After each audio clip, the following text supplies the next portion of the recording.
Right, hey guys, how are we doing? Back another video from Annie News, another cut content video for solo leveling, episode 5.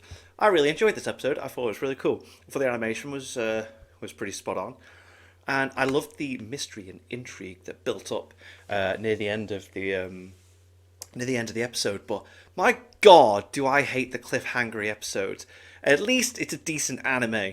Like, it reminded me of the same frustration I had at the end of every episode of Platinum End, but then every episode was always really crap. So, you know, this is a nice change to have that feeling, but know that the next episode is going to be decent. So, yeah. So this is about Sungjin's transformation. Let's see how it was different from the original source material. I'm very intrigued. Sungjin's transformation seemed practically overnight. Yeah, it came out of, like, nowhere. It's just like, even the girls in the hospital were like, wait, he's hot now, but he's not been here that long. One episode, he's the world's weakest hunter with 0 game and 0 confidence. Zero and the game. next, he's Sung Rizwu, still with 0 game, but the height and muscles to offset that. It was a drastic change that sharpened his chin to the point it could chisel diamonds, yet That is one a that sharp happened so chin. quickly it may have seemed a bit abrupt. That's not to say it wasn't this fast in the novels or manhwa, but there was a bit more to it as several factors layered his progression a bit. The first was the week he'd spent doing dailies before even trying the dungeon, then the next was Nurse Yura, whose thirsty perspective showed us Sung's development through her eyes. The thirsty perspective. She was very taken aback, wasn't she? She was, wow. She was the first person to suspect Sung might have reawakened, and the only one to take note of some rather unique abilities of his. So, as we go through that and the subsequent betrayal at the gate, all these details left out will once again show more on what it is solo leveling has to offer, and hopefully make the overall viewing experience that much better for you. Episode 5, A Pretty Good Deal, covering chapters 16 to 20 from the web novel and chapters 18 to 21 from the manga.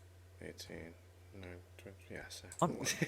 The first and most important thing that needs to be mentioned is that in the novels, Sung had checked himself out of the hospital before ever even going to do the instance dungeon. Oh. So all this stuff with the nurse and the chiseled body he got from Happened his dailies are actually things that happened prior to any of this. Right. It's the main reason why in the novels he was able to have such an easy time with it, since an entire week of stat gains left him relatively overpowered to it.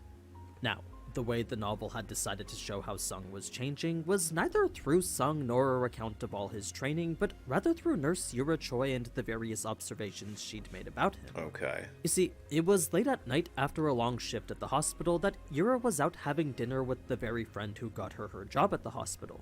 The two were discussing what they knew about hunters, and there was something peculiar Yura felt she needed to ask about. It was about Sung and a potential skill he might have displayed recently. If you remember back in my cut content from 2 videos ago, it was right after Sung had finished his penalty quest with the centipedes that Yura would notice fresh blood on the floor where his hand was. Oh yeah. When she went to check the only possible place this blood could have come from, the cut that should have been there wasn't. It had completely vanished as if healed by healing magic, a feat she wasn't sure whether to be possible or not.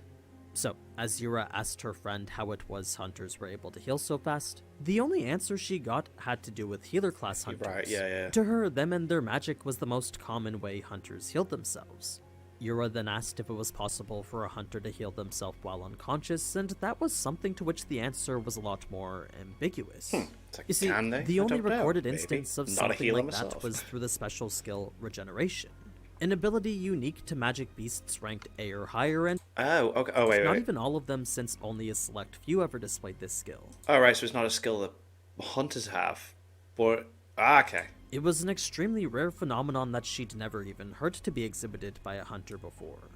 That's not to say it wasn't possible though, since the extent of her knowledge did only go up to A-rank hunters. Okay. What I mean is that if there was to be a case in which this type of power was possible, S-rank would the probably only have place it, it could right, exist would be up there in the S-rank territory. With those It was a place in which special the hunters 7. within possessed all sorts of terrifying abilities, yet not many could be named since the information behind them was very difficult to come across.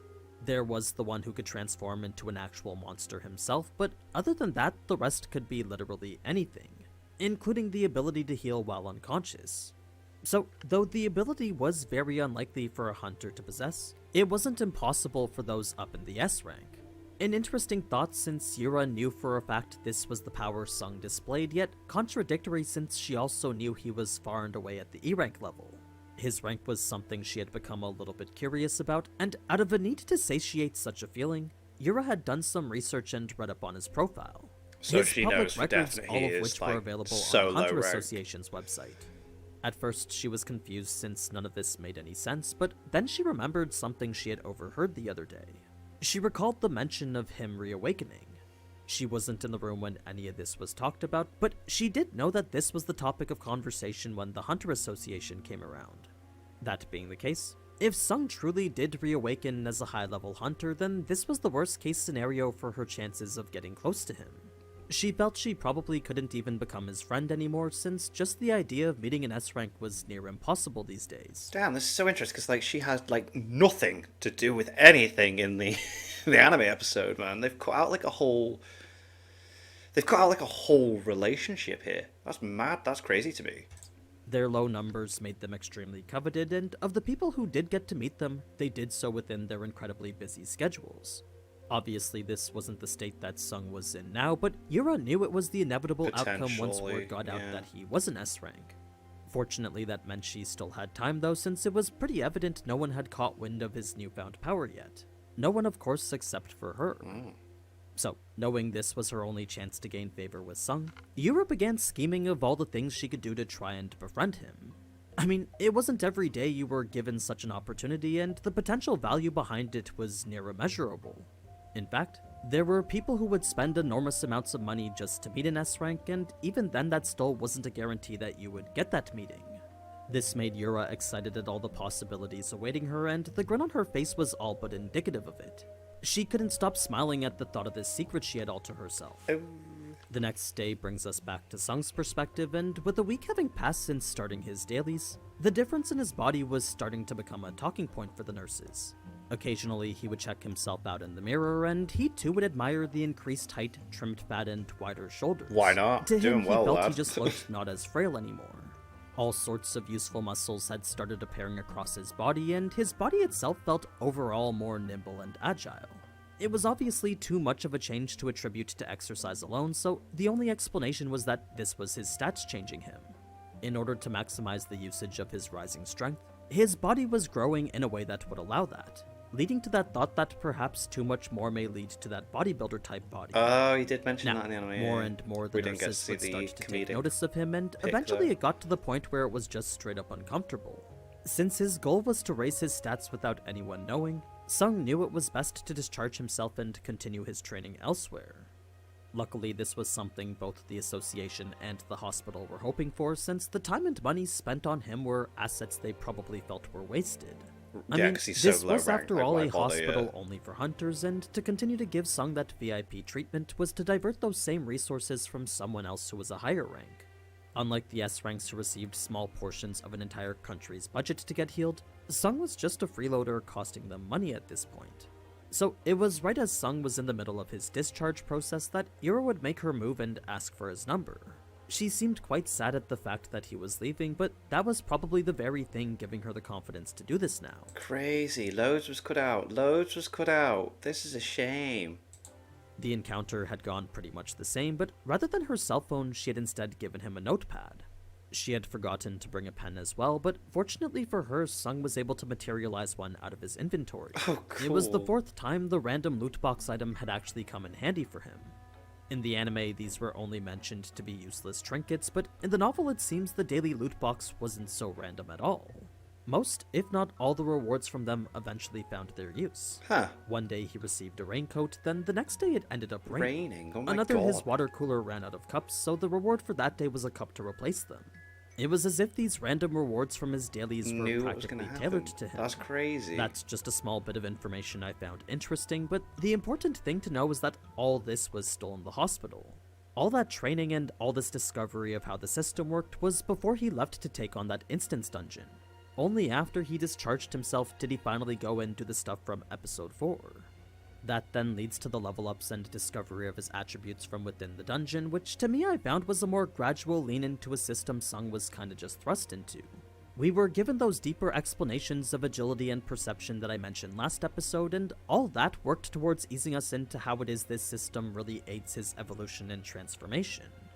I won't re-explain how it is those attributes all change the more he levels up, but if you want to see for yourself how they work, feel free to go back and watch that episode here. Moving on to when Sung was finally home. In the morning when Jinna had stumbled across him, it was actually right after he'd just finished doing his dailies.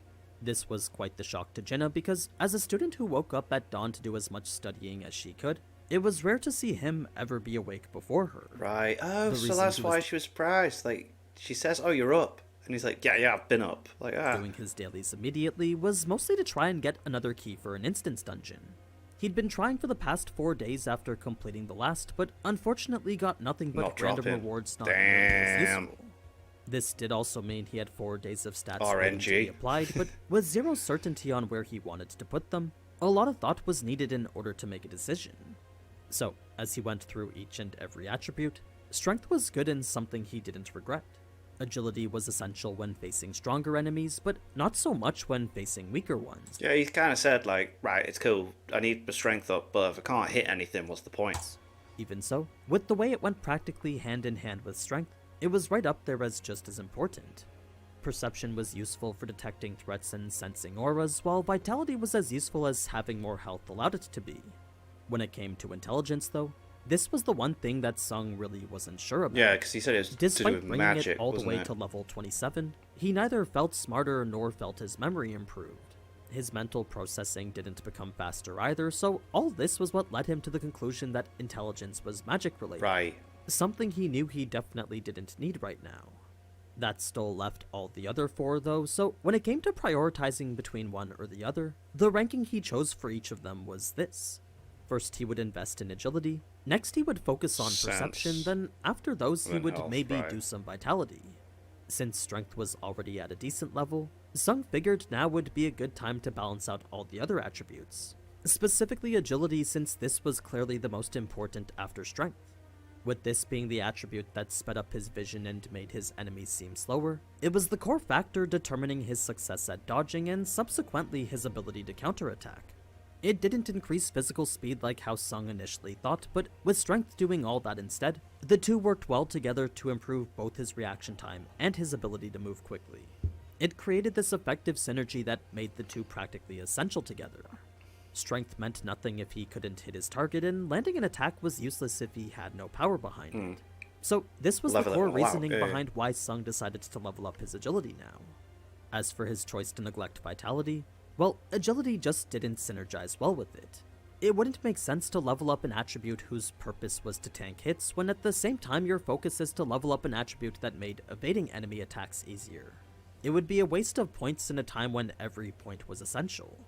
That didn't mean he was going to neglect it forever, but for now he would just let his level ups bring that attribute up. If you're wondering why he chose 2 strength, 8 agility, and the rest perception, the only reason was because multiples of 5 looked clean to him. They were nice rounded numbers that gave him this pointless sense of satisfaction. I'm kind of like that. I would be the same. But mine is... So 5s would be more clean. So 5s, 10s, yeah. But then I wouldn't mind it being on an odd number either. So these 27s, 29s, nothing bothers me on there. If anything was an even number, like being level 18... Looking at that, if that was mine, that would bug me. It'd have to be 19. Yeah, I don't do even numbers. It was when his phone had rung short. Like when I used to like drive around in the car and put my music on, I used to remember like twisting the dial to put the volume up, but it would always have to be an odd number. After this, that Sung was praying for it to be the association. Reason being that he was eagerly awaiting his next opportunity to go and fight. Oh, is this when the Before he landlord would always phoned? delay picking up the phone out of anxiety for what he knew was coming, but now he couldn't wait to get more chances to raise his attributes. What he thought was going to be exactly that, though, was nothing more than his landlord checking up on him.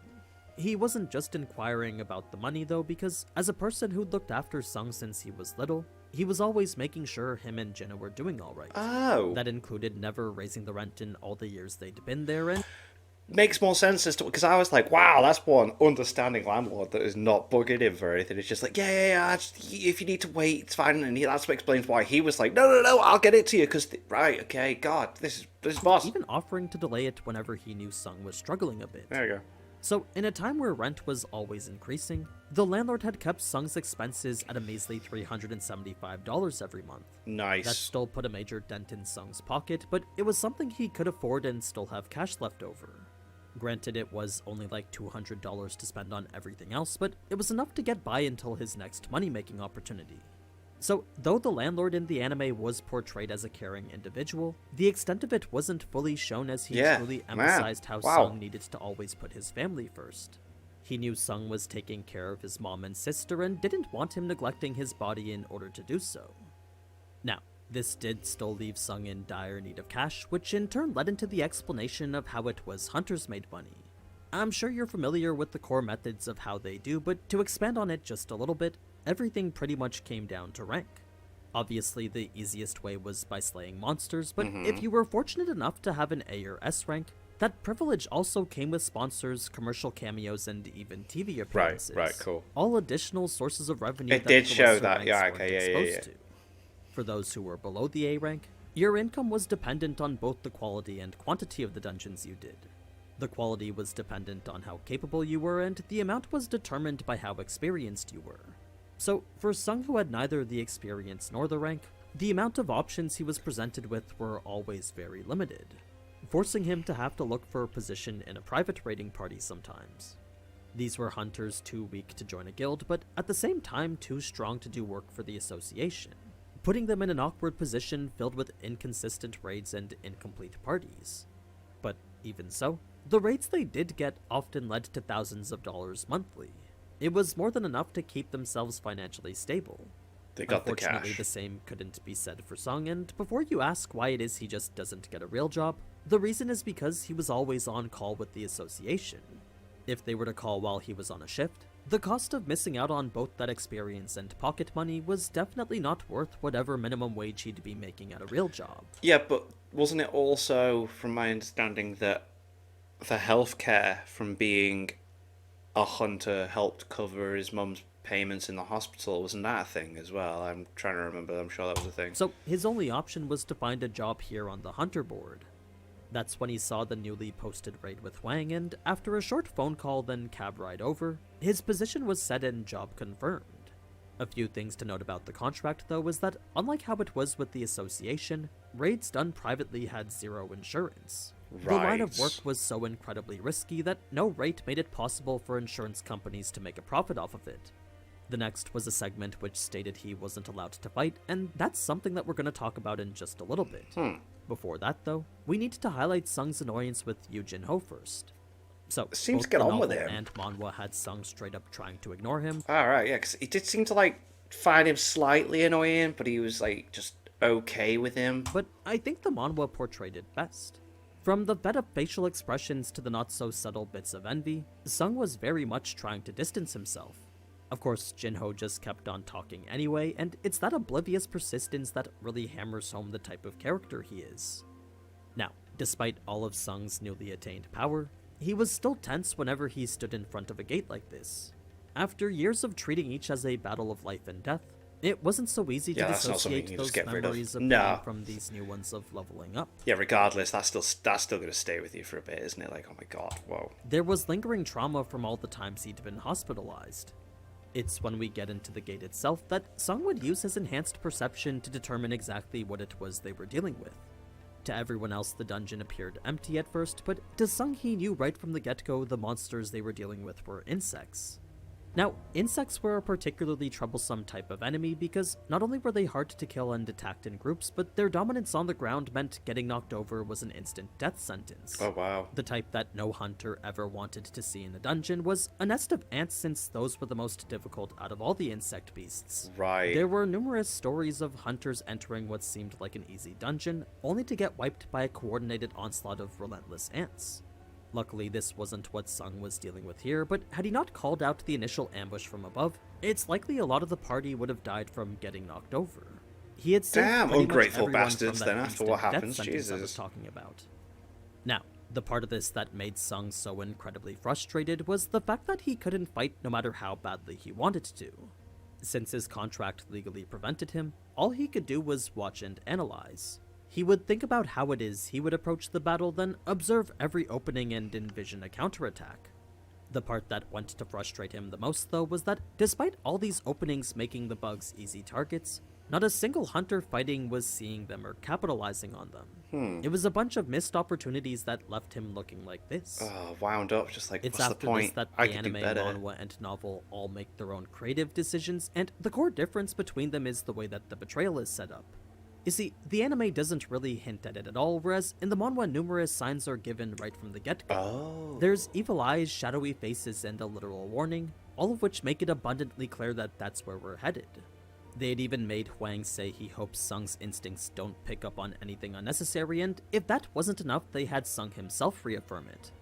The novel does something a bit more on brand, though, since the moment Sung felt he was being set up, he genuinely hoped that they would actually follow through on it. The feeling first came when he sensed every hunter glaring at him, and it was from that like, point go on on then. that Sung eagerly awaited what he knew was coming. He was thoroughly ecstatic to know that he might actually be able to get some use out of this group. So, it was once they had finally made their move that Sung couldn't help kinda but smile knowing he was appreciate getting the exactly anime's what he wanted. approach to It was a it. stark contrast from the more hostile reaction he showcased in the anime.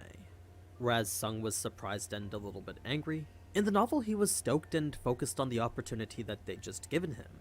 In fact, he had even started warming up before they had closed the entrance on him, bringing us to the tense showdown that the episode ended on. Yo, I hate it. So, aside from a little bit extra showcasing Huang's S-rank brother, that's pretty much all the cut content from this episode.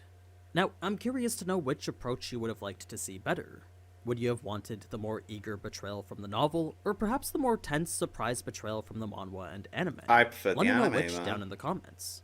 But anyway, as always, thank you so much for watching, and if you enjoyed this type of anime content, then you already know what to do. So, until next time. Ciao.